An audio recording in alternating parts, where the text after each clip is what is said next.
de todo el curso, que son 100 obligaciones laborales, que las hemos organizado para poderlas exponer en forma ordenada, eh, de tal manera que no se trate de una mera pegatina de, de diapositivas, sino que guarda todo un orden para poder ir entendiendo y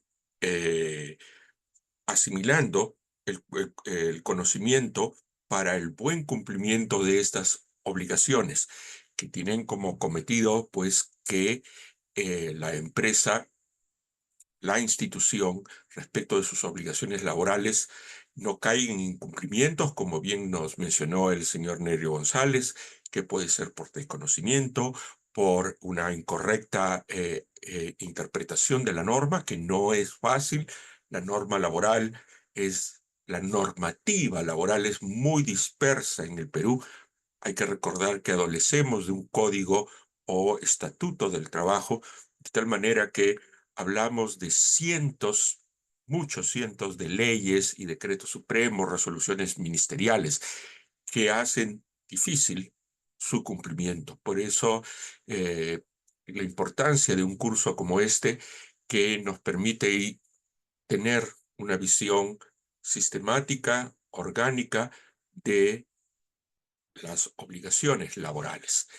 Eh, Terminé el punto 9, pero siendo de tanta importancia, quiero recalcar, porque es una obligación formal de la cual muchas veces cumplimos con lo sustantivo y nos olvidamos de la formalización de los contratos laborales. Insistí en que el contrato laboral, tal como se debe entender, no es el documento o papel. El contrato es el acuerdo de voluntades para la prestación de un servicio personal, remunerado y subordinado. Inclusive muchas veces el acuerdo se constata por la mera prestación del servicio.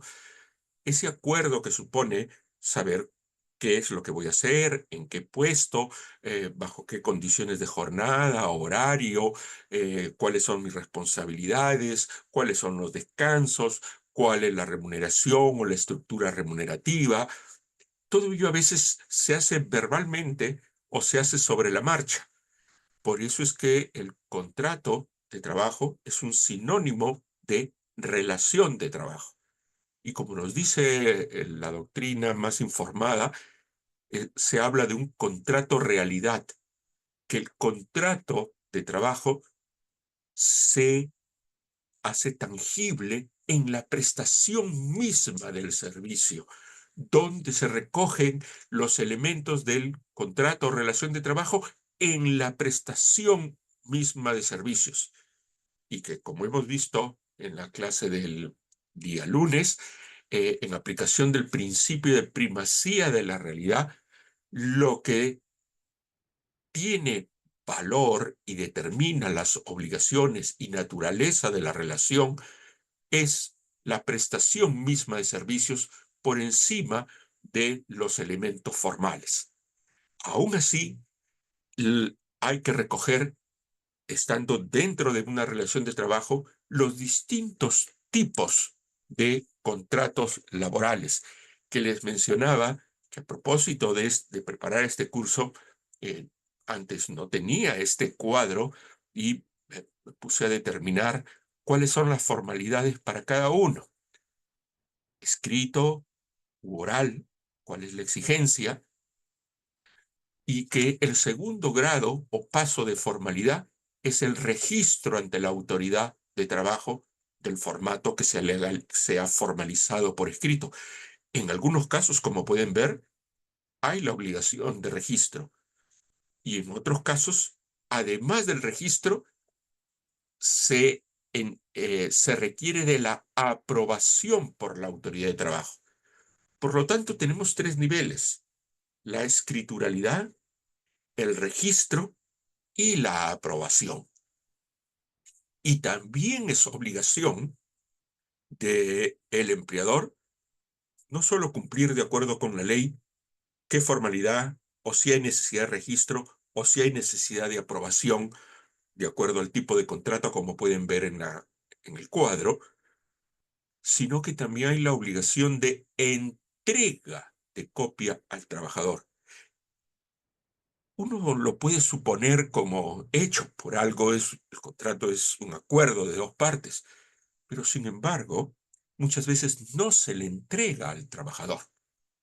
Hay una especie de práctica, no sé por qué, aunque creo saber por qué, eh, cuando tenemos rabo de paja, como se puede decir coloquialmente, tememos entregar el contrato porque ahí están las obligaciones, los derechos, y bueno, hay una especie es casi de dispararse a los pies. Cumplo con formalizar el contrato, todo, pero no lo entrego. Y cuando el empleador es requerido por la administración tributaria, perdón, laboral, pide copia del contrato y la constancia de entrega al trabajador. Y muchas veces no lo entregamos. Y vemos que aquí sí hay un sí contundente a todos los casos según los tipos de contrato, ¿no? Estábamos repasando simplemente en lo que nos quedamos la clase anterior. Vemos ahora las obligaciones frente a la intermediación laboral, que es un fenómeno muy extendido en la forma en que las empresas e instituciones desarrollan sus servicios, se proyectan a la sociedad en la forma en que desarrollan su actividad económica bajo el requerimiento de personal que no le es propio, sino que es personal de un tercero que presta servicios para los casos que la ley ha establecido como permitidos. O sea, no todas las formas eh, o no en todos los casos y bajo distintas situaciones se permite la intermediación laboral. La intermediación es la que se presta a través de los servicios o empresas de intermediación y de las ya muy pocas cooperativas de trabajadores que quedan, ¿no? La mayoría de los casos de intermediación son dados a través de empresas que se constituyen especialmente para intermediar. Aquí vamos a ver con quién se contrata, qué servicios se contratan, el mandato y consecuencia de la desnaturalización y la asunción de la solidaridad en respecto de la obligación de pago de beneficios, inclusive de personal que no es nuestro, en el caso que seamos la empresa usuaria frente a la empresa de intermediación. La intermediación puede ser definida como la provisión de trabajadores de una entidad que es el empleador, la empresa de intermediación, el service propiamente, es decir, el service destaca, provee de trabajadores a una empresa llamada usuaria. Y esta empresa usuaria va a tener la capacidad de comportarse como empleador sin serlo jurídicamente, es decir, podrá ejercer las, eh, el poder de organización, el poder normativo, el poder fiscalizador respecto de personas que no son sus trabajadores, pero que se comportan como tales. Esa es, en buena cuenta, lo que significa la intermediación laboral. En el caso normal, donde un trabajador que pertenece a una empresa y que está en la planilla de esa empresa, tenemos una relación lineal. En cambio, en la intermediación, si queremos verlo gráficamente, se arma un triángulo, donde está la empresa de intermediación, respecto de la cual el trabajador pertenece a la planilla de esa empresa de intermediación, pero presta servicios a un tercero, que es la empresa usuaria que contrata con la empresa de intermediación. entonces ya no hay una relación directa y bilateral, sino es una relación en la que aparece un tercero, que es la empresa de intermediación laboral. La intermediación laboral no se puede utilizar en todos los casos. Además, se puede utilizar solamente con las empresas que se hayan constituido como entidades de intermediación laboral. Y aquí es muy importante, dado que el control de saber si la empresa está autorizada la hace uno mismo como usuario, porque si no será infractor. Entonces, la primera, Qué joven este. más que la SUNAFIL misma, Oye, un quien ratito, controla que la ayúdame, empresa de intermediación sea tal y esté autorizada como tal, es el usuario, el que quiere que una intermediadora le pase trabajadores. ¿Por qué? Porque la empresa de intermediación, para constituirse, tiene una constitución especial, tiene un objeto social único, solamente intermediar, no puede hacer nada más. Tiene un capital social de 45 UITs que se debe mantener siempre. Además, una vez constituida, obtener el permiso, la autorización por el Ministerio de Trabajo, quien le otorga una certificación. Por lo tanto, quien contrata con una empresa intermediadora debe verificar que sea exactamente eso, una empresa de intermediación que tiene autorización para actuar como tal.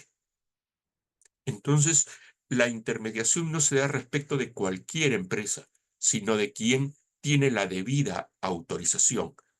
Y además, se hace solamente para casos muy, muy específicos. Primero, para servicios de carácter temporal. Por ejemplo, la norma nos dice, puedes contratar con un service y siempre y cuando no te pases del 20% del total de trabajadores de tu planilla, trabajadores para que cumplan o cubran necesidades temporales, pero no cualquier necesidad temporal de mano de obra, sino de dos casos particulares: para servicios de suplencia, por ejemplo, cuando un trabajador se enferma, cuando una trabajadora va a descanso y postnatal y acumula vacaciones. Entonces, para reemplazar a esta persona, puedo contratar a, a través de un service a una persona que reemplaza a mi trabajador titular o permanente mientras está, por ejemplo, en maternidad, vacaciones, está con un permiso especial. Y luego tenemos las situaciones que la norma llama de naturaleza ocasional. Es decir, que casos donde la empresa tiene una necesidad que no es habitual. La ocasionalidad es para cubrir necesidades distintas a la actividad habitual de la empresa. En cambio, la suplencia sí puede ser respecto de un trabajador que ejerce una función relacionada con la actividad principal. Entonces, puedo contratar a través del service, siempre y cuando no pase del 20%, trabajadores por necesidad ocasional, aquella no vinculada con la actividad habitual o principal de la empresa, o por necesidades de suplencia, que ahí sí puede coincidir con la actividad habitual, pero que por cualquier circunstancia el trabajador titular tiene la relación laboral suspendida.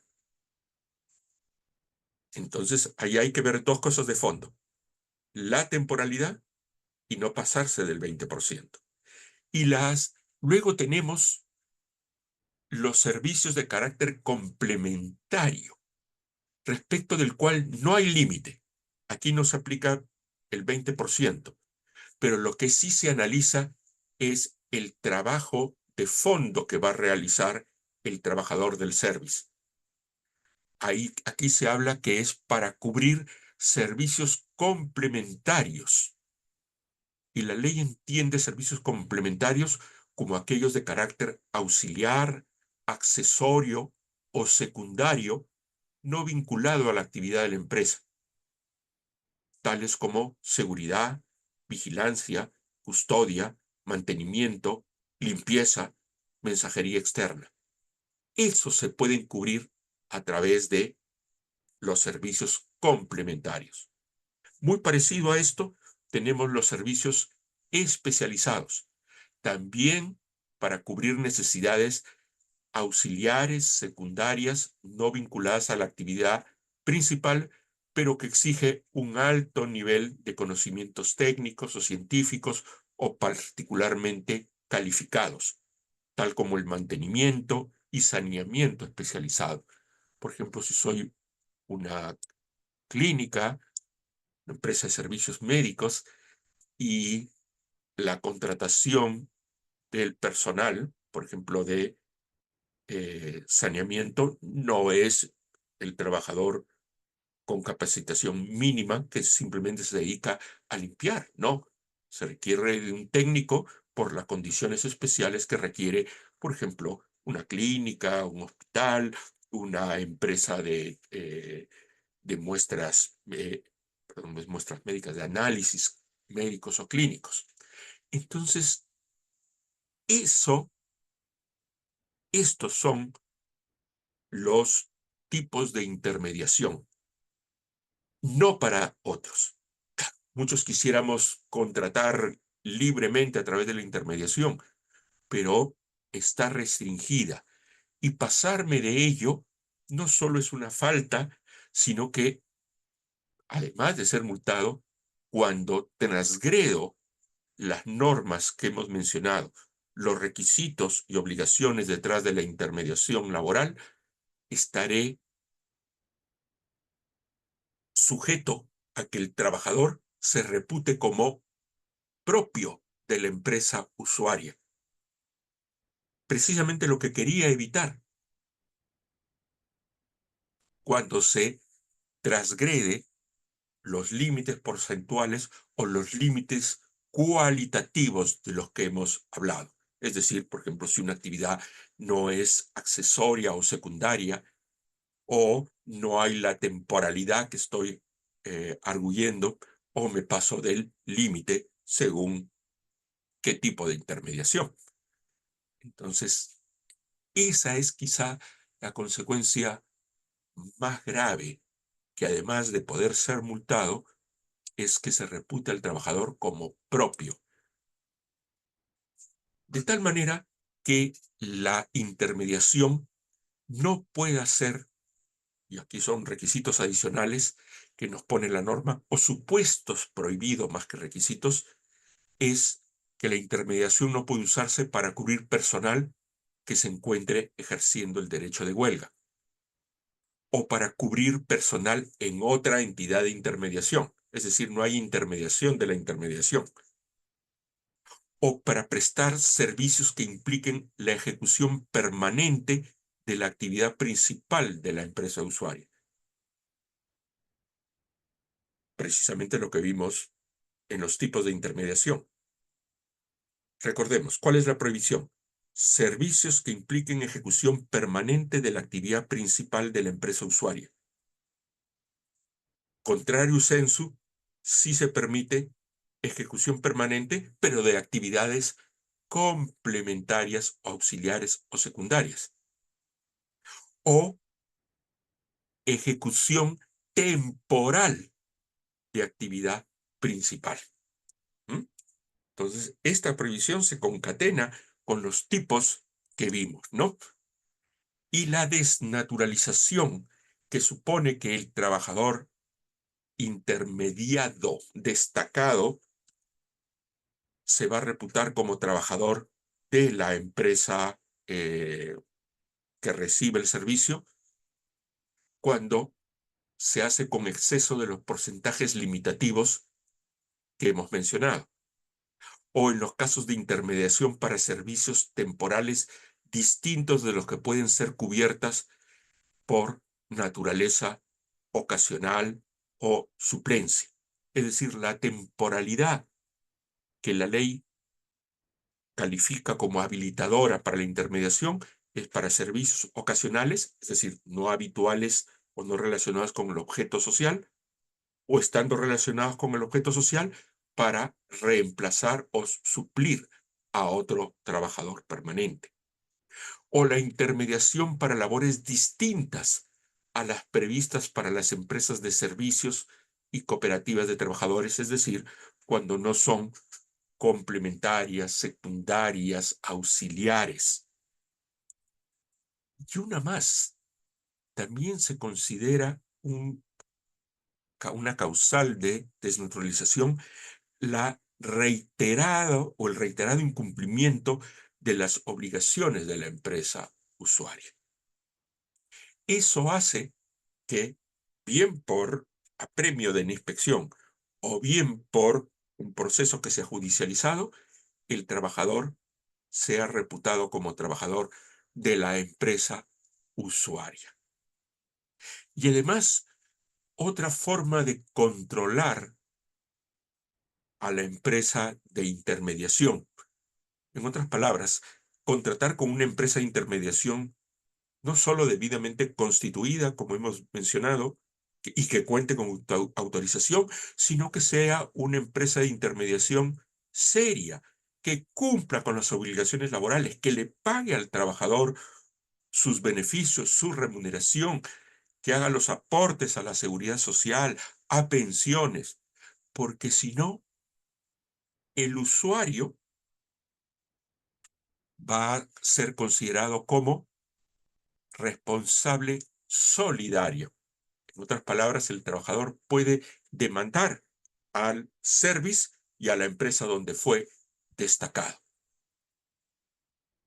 Un motivo más para que la empresa usuaria, la que recibe el destaque, controle, averigüe si la empresa de intermediación es seria, que revise en la página web de la SUNAFIL si es que tiene multas, si está en proceso de ejecución.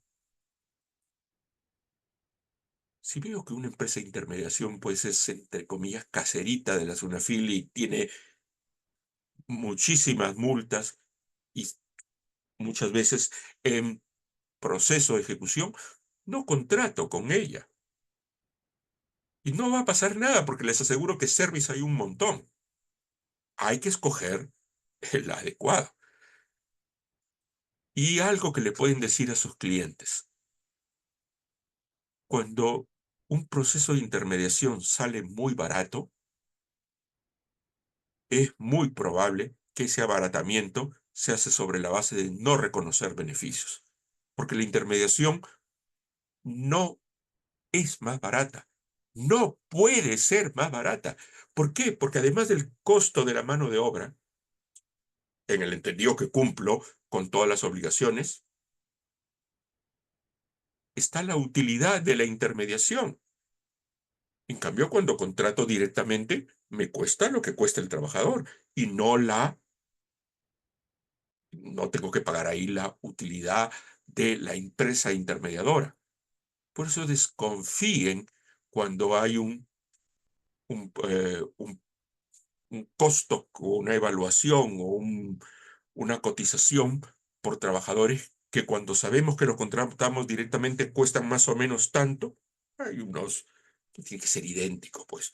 Más o menos sabemos cuánto cuesta determinado trabajador en el mercado.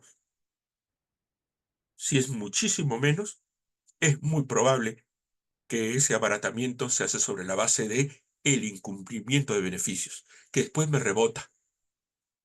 No inmediatamente, pero después, cuando me demandan por la solidaridad. Tenemos un proceso muy cercano que es la tercerización laboral. Cercano porque van a haber trabajadores en el local de la empresa que están prestando servicios, pero que a diferencia de la intermediación, yo no tengo poder de mando, porque en la tercerización lo que hago es contratar a alguien, un tercero, una empresa tercerizadora, lo que se conoce como contrata o subcontrata, para que haga con independencia técnica y funcional todo un área de servicios o de producción, y que lo hace con sus propios con sus trabajadores, con sus supervisores, con personal de apoyo, personal administrativo, con sus propios medios técnicos, con el software que haya podido crear o contratar. Esto se da normalmente en operaciones económicas complejas, como en minería, como en construcción civil, donde el contratista general subcontrata servicios de una empresa que se especializa de repente solamente en pintura, solamente en encofrados o eh, en la industria, por ejemplo, si hago polos y siempre he vendido polos en blanco y ahora por una cuestión del mercado que está movido por el pleito entre China y Estados Unidos, tengo un requerimiento de polos con estampado. Yo nunca hice polos con estampado. No tengo esa maquinaria. Mis trabajadores no están capacitados para utilizar eh, los maquinaria que estampa. Las figuras que se estampan están sujetas a derechos de marca o de autor, del cual yo no tengo el, haber pagado los derechos para utilizar determinadas figuras. Entonces contrato con un tercero y le digo, oye, necesito que hagas en mi empresa, en mi local, terminarme este proceso.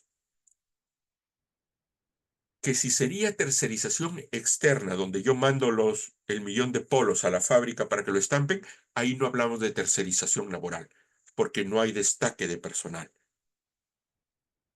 En cambio, cuando quiero que este servicio, por ejemplo, el del estampado, se haga en mi fábrica, vendrá este tercero con su maquinaria, con sus trabajadores, con sus supervisores, con personal de apoyo.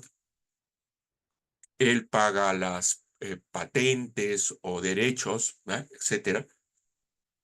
Y normalmente busco la tercerización bien porque no puedo asumir el costo que implica un cierto proceso productivo o de servicios, o no tengo experiencia en el mercado. Normalmente es por complejidad económica y también por, o sea, costo económico y complejidad técnica. Por ejemplo, soy una empresa constructora, pero este edificio que me han pedido tiene que tener vidrio estructural. Toda la fachada es de vidrio. No hay nada de cemento. Yo me encargo de toda la estructura interna de soporte, pero contrato a una empresa que se dedica a vidrio estructural y le pago por todo el servicio, no por trabajador, porque aquí el negocio no es como en el service, el destaque. En la tercerización es que otro haga todo un proceso productivo o de servicio completo. Vendrá la empresa, no sé, está conocida, por ejemplo, de vidrios, Miyasato, que no solo prepara el vidrio, viene con su maquinaria, sus trabajadores, sus técnicos, sus supervisores, y lo que me da es un servicio total y pago por el resultado, no por trabajador. La tercerización no puede suponer la simple provisión de personal, porque tercerización no es destacar personal. Tercerización es hacerse cargo de todo un área de servicios completa.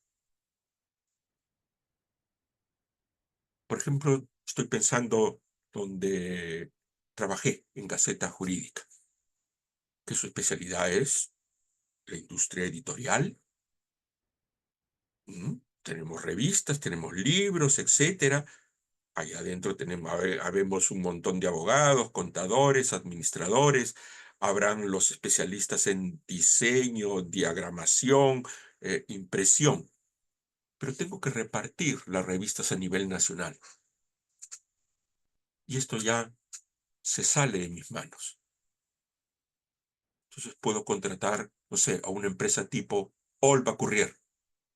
Y le digo, Olva, aquí en el sótano o en esta área que te la doy, yo te voy a dar 20.000 revistas al mes de distinto tipo y suscripción y te doy la relación de clientes.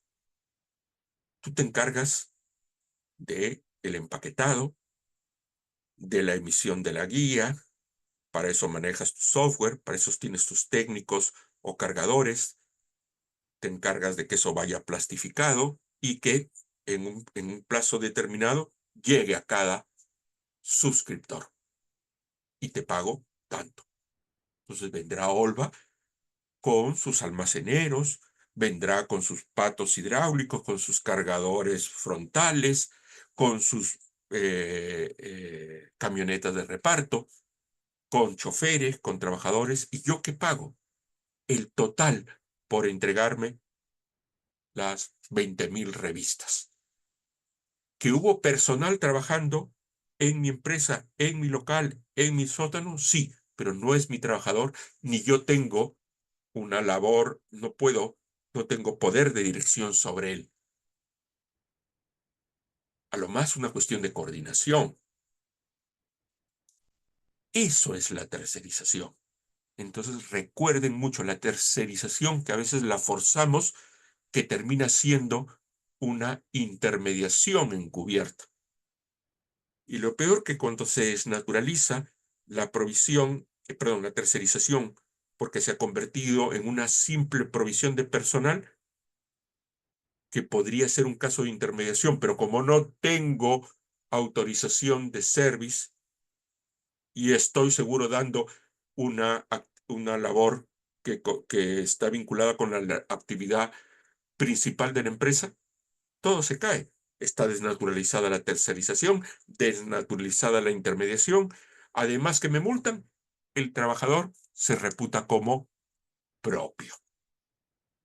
Entonces la tercerización implica la realización de todo un conjunto de servicios o de producción con desplazamiento de personal, pero no solo de personal, sino de medios técnicos, herramientas, intangibles como software, patentes, etcétera, personal administrativo, personal de apoyo.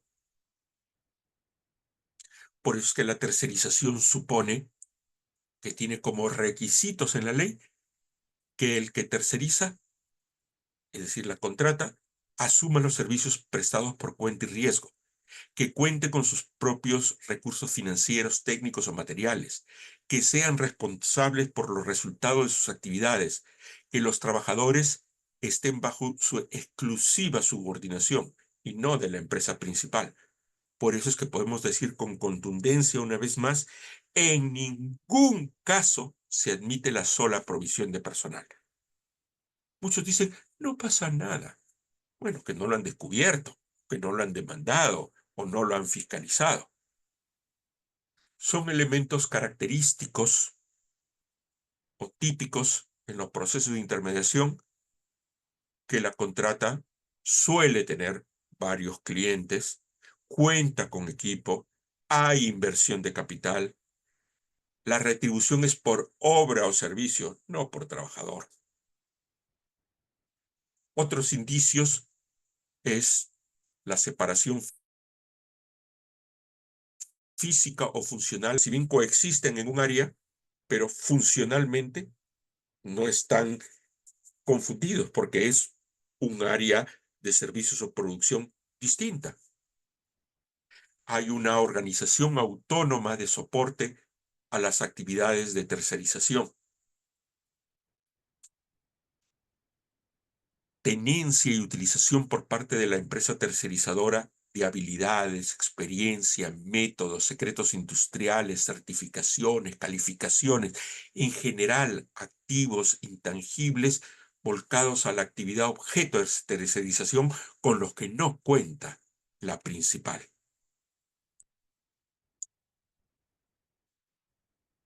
Y la desnaturalización se da precisamente por la falta de los elementos esenciales o los elementos típicos que terminan reflejando en el fondo cuando un inspector analiza con detalle o un juez, si es que ya estamos en proceso de judicialización,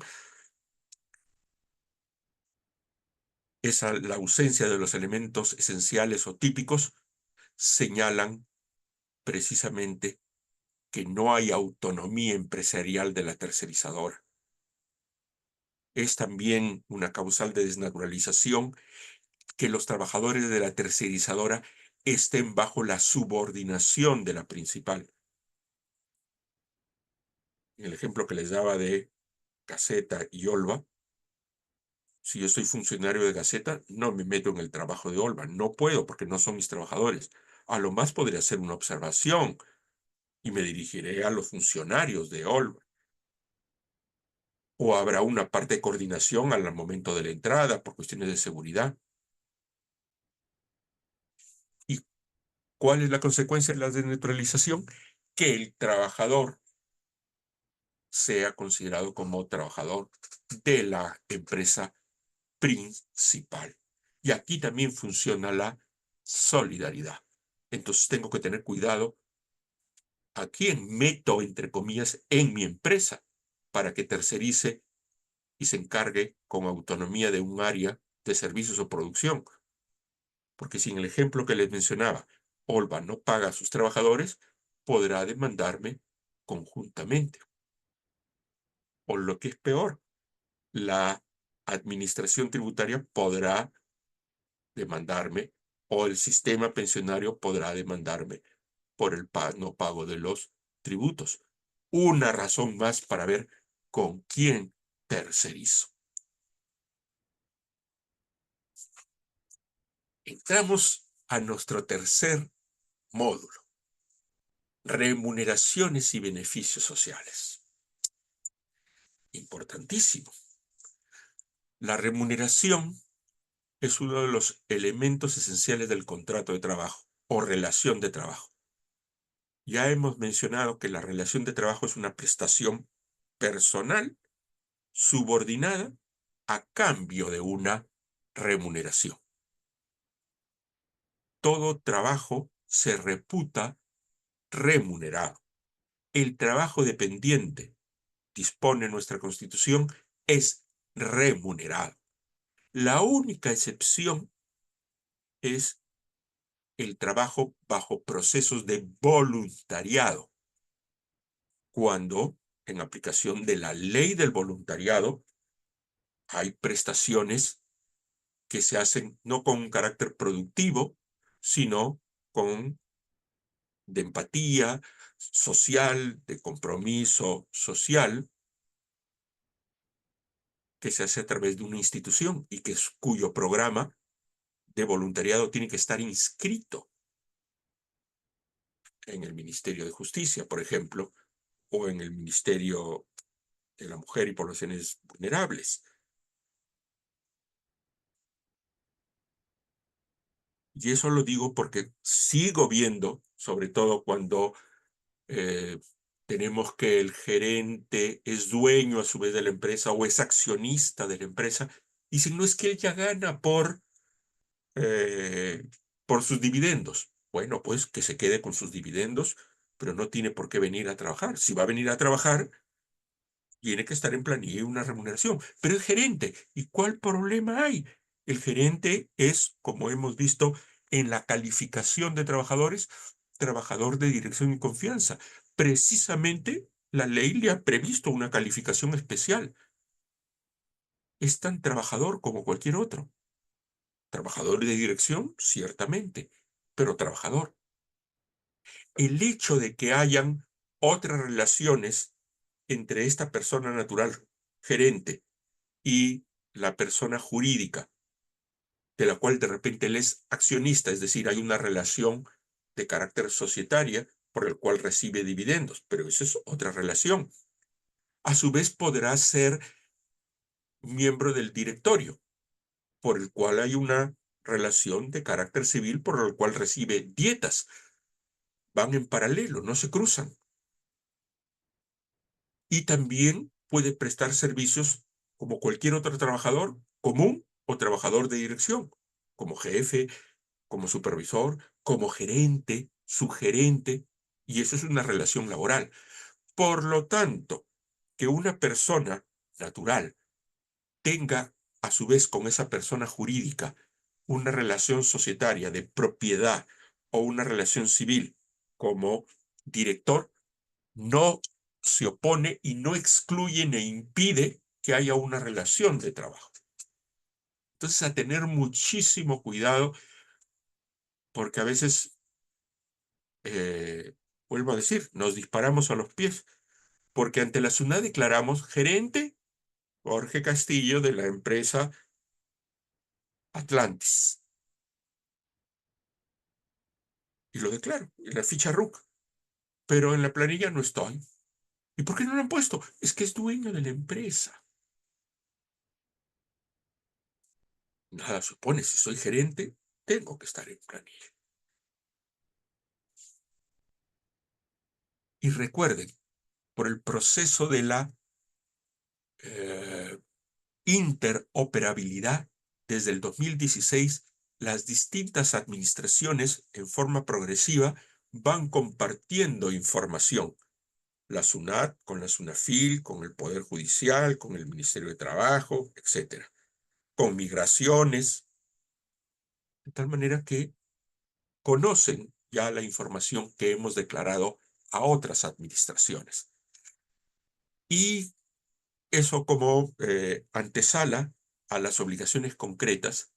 Y recuerden algo, remuneraciones, la calificación de renta y el pago de los beneficios sociales no dependen de la planilla. La planilla es una obligación más. La planilla no hace al trabajador. La planilla no califica el ingreso. La planilla no es la que genera la CTS, la gratificación, el pago a salud, la obligación de seguridad y salud en el trabajo. ¿Qué es lo que califica a alguien como trabajador? La prestación personal remunerada y subordinada de servicios, que además de establecer la obligación de pago de tributos propios del trabajo, de obligaciones propias de un trabajador subordinado, como seguridad y salud en el trabajo, entrega de EPPs, depende de la obligación, perdón, depende de el tipo de trabajo, y ese trabajo subordinado es el que a su vez implica también, como vimos al principio, ponerlo en el registro, hacer la declaración mensual. Entonces, la planilla es una obligación más que se genera de la relación de trabajo. La planilla, insisto, no hace al trabajador. Esto es vital porque muchos nos confundimos. No nos podemos creer nuestro propio error. O cuando a veces nos arriesgamos, me dicen, no importa, doctor, de los 100 que contrato bajo locación, recibos por honorarios, renta de cuarta, de esos unos, seguro que me podrá coger la SUNAT, la SUNAFIL, 5. Entonces prefiero para correrme el riesgo. ¿Y por qué me corro el riesgo? Porque obviamente me sale más barato. Entonces a veces no nos equivocamos. A veces a propósito nos corremos el riesgo. Pero el riesgo es ante la SUNAT, ante la SUNAFIL. Y cuando no tengo a alguien en planilla, caen en cascada las distintas obligaciones y las todas ellas suponen infracciones. Infracción por no poner en planilla, infracción por no dar elementos de seguridad, infracción por no pagar gratificación, infracción por no pagar CTS, obligación por no repartir utilidades, infracción por no pagar el seguro de vida ley. Y todos se acumulan. Entonces, el no poner a alguien en planilla no solo es incumplir la obligación formal de registro y de declaración, se caen así en cascada todo el conjunto de obligaciones. Ese es el riesgo y hay que informarlo. A veces no somos portadores de buenas noticias para cuando nos dicen, doctor, miren, esto lo tenemos, justo un colega me ha recomendado porque en tal empresa funciona. Bueno, funcionará porque es prestación independiente en ese caso, pero en su caso es trabajo de subordinado. O de repente el otro también incumplió, pero no lo han descubierto. Entonces lo que no podemos es creernos nuestro error o asumir, eh, entre comillas, la mentira. Y digo mentira en términos de la infracción. Yo no estoy haciendo catalogación moral, ¿no? Simplemente hablaré de infractor, el que no cumple con las obligaciones laborales y que tiene que pagar. El problema es que esa infracción es múltiple, múltiple, y no termina de entenderlo y lo veo casi todos los días. Doctor, me ha hecho juicio a tal trabajadora porque prestó servicios, mire, yo la ayudé, que por acá era migrante, le he dado trabajo, mi esposa le regaló hasta una cuna, le dio ropa cuando la pobre no tenía nada y ahora me hace juicio. Bueno, pues, pero debió estar en planilla. Pero mire todo lo que le da. Bueno, todo eso que le ha dado no estaba obligado. Lo que estaba obligado era ponerle en planilla y reconocer los beneficios. Su solidaridad debió traducirse más bien en la conciencia de obligatoriedad del cumplimiento de la norma.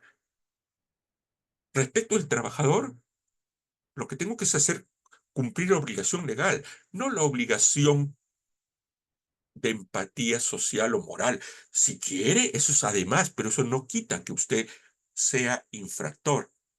Ya, me entienden eso. Luego, cuando venimos y estamos haciendo el análisis, cuando me dicen, a ver, doctor, hágame el cálculo, si a ver es correcto lo que está pidiendo su abogado. Me dice, porque pide CTS y no estaba en planilla. Ahí me dio cuenta que otra vez no entendió. Señor,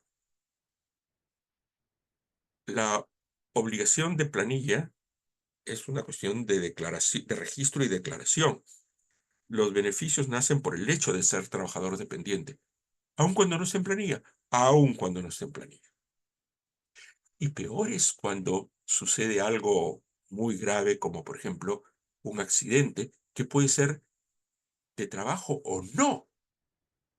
Alguien se puede morir atropellado y me vienen a reclamar las 32 remuneraciones del seguro de vida ley. No es que no estaba en planilla. Sí, pero te puedo probar que si era trabajador, tú me tienes que pagar. Y ahí no lo salva nadie. Entonces, miren, hay que multiplicar lo que era la remuneración por 32, más que cualquier indemnización por despido arbitrario, seguro más que la CTS y la gratificación. A pensar en eso, ya vamos a ver en un momento el seguro de vida ley. Que sirva esta introducción que he dado para entender la importancia del reconocimiento de la relación laboral que ya vimos en la clase de ayer, que es una obligación sustantiva y de la cual se originan todo este haz enorme de obligaciones laborales. Comenzando con la remuneración mínima vital. Ah, no, es que no le pagaba el mínimo porque estaba fuera de planilla. Nuevamente, la remuneración mínima es la que el derecho mínimo que tiene un trabajador cuando labora por lo menos 4 horas a más, o en promedio semanal menos de 4 horas. ¿Puede ganar menos del mínimo? Sí, siempre y cuando sea un trabajador a tiempo parcial. Y hemos visto que el contrato a tiempo parcial debe formalizarse por escrito y ser presentado al ministerio. ¿Se puede ganar menos del mínimo? Sí, pero solamente en el caso de trabajador a tiempo parcial. Menos de 4 horas diarias o en promedio semanal, menos de 4 horas diarias. Muy bien. ¿Para qué nos sirve también la remuneración? Ay, perdónenme, esto se ha quedado con la cifra anterior. Les voy a cambiar esto, perdónenme. Esto se ha quedado de mi anterior seminario, los he jalado mal, porque ahora tenemos ya el incremento de la remuneración. Con cargo a cambiar, me acabo de dar cuenta que se me han pasado las anteriores. Pero sí les puedo decir la importancia. Nos sirve para determinar la remuneración mínima nocturna, que es el mínimo común incrementado en 35%. Nos sirve para determinar la remuneración, perdón, la asignación familiar, la remuneración básica del trabajador agrario, el aporte mínimo a la salud. Y en el caso de comisionistas y destajeros que de repente tienen básico cero, pero existe un básico virtual que es que aun cuando no se haya pactado, viene en ayuda, digamos, del comisionista o del destajero, que si cumple con la jornada ordinaria y su comisión o destajo no cubre el mínimo, tiene derecho al mínimo. Entonces, es bien importante el mínimo porque cuando el comisionista o destajero, cumpliendo la jornada, no llega al mínimo, se tiene que aplicar el mínimo. Estas diapositivas se las voy a corregir. La asignación familiar, que tiene sus bemoles. Aquí vamos a recordar lo principal, sobre todo unas precisiones que vienen por la jurisprudencia y por la informes legales del Ministerio de Trabajo. La asignación familiar, bien fácil, 10% de la remuneración mínima vital. ¿Quiénes tienen derecho a ella? La norma dice así expresamente: todos los trabajadores del régimen laboral de la actividad privada, y aquí menciona la ley, cuyas remuneraciones no se regulan por negociación colectiva.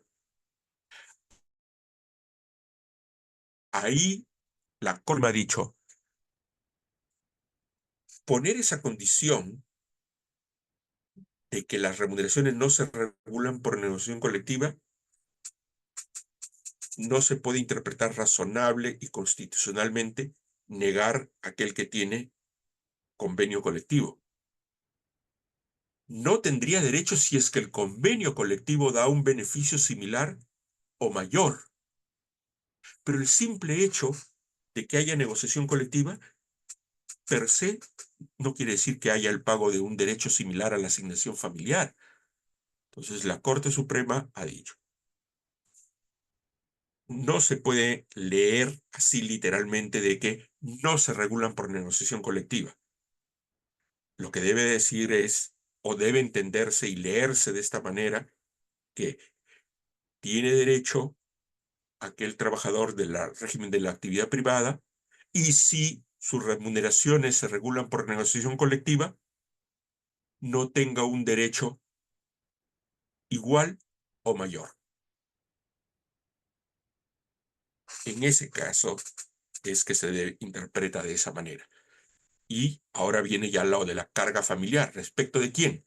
Cuando se tienen hijos menores de edad o hijos mayores que estén cursando estudios superiores hasta los 24 años, es decir, por 6 años más. Y lo que se ha incrementado ahora es hijos mayores de edad, no importa ya la edad, si tienen discapacidad severa debidamente certificada.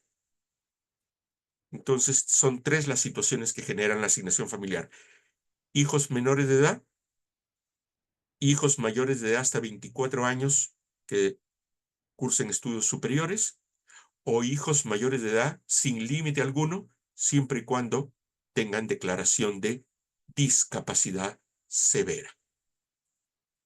Precisiones: si ambos padres trabajan, ambos lo reciben. Si ambos padres trabajan para la misma empresa, ambos lo reciben. Bien, no es que sea uno por familia, es por cada trabajador, independientemente que laboren o no laboren, o laboren para distintos empleadores, o laboren para el mismo empleador.